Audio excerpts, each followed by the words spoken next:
அந்த ஆதாமுக்குள் மரணம் வந்தது, இந்த ஆதாமுக்குள் இருந்து என்ன வந்திருக்கு? ஜீவனும் அழியாமையும் சுவிசேஷத்தினாலே வெளியரங்கமாக்கப்பட்டது.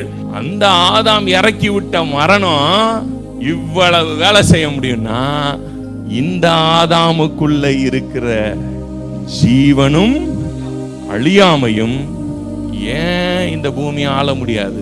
அந்த ஒருத்தனால எல்லாரும் பாவி ஆக்கப்பட்டோம்னா, இவரால் எல்லாரும் என்ன ஆக்கப்பட்டிருக்கோமா?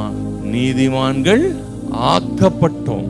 பாவி மட்டும் என்ன கிரியை செஞ்சானோ? யாராவது இது வரைக்கும் போய் கிளாஸுக்கு போனீங்களா? எப்படி பாவம் செய்வது, ஆனா நீதிமான் ஆகுறது எப்படின்னு வந்து கிளாஸ் அட்டன் பண்றீங்கல்ல?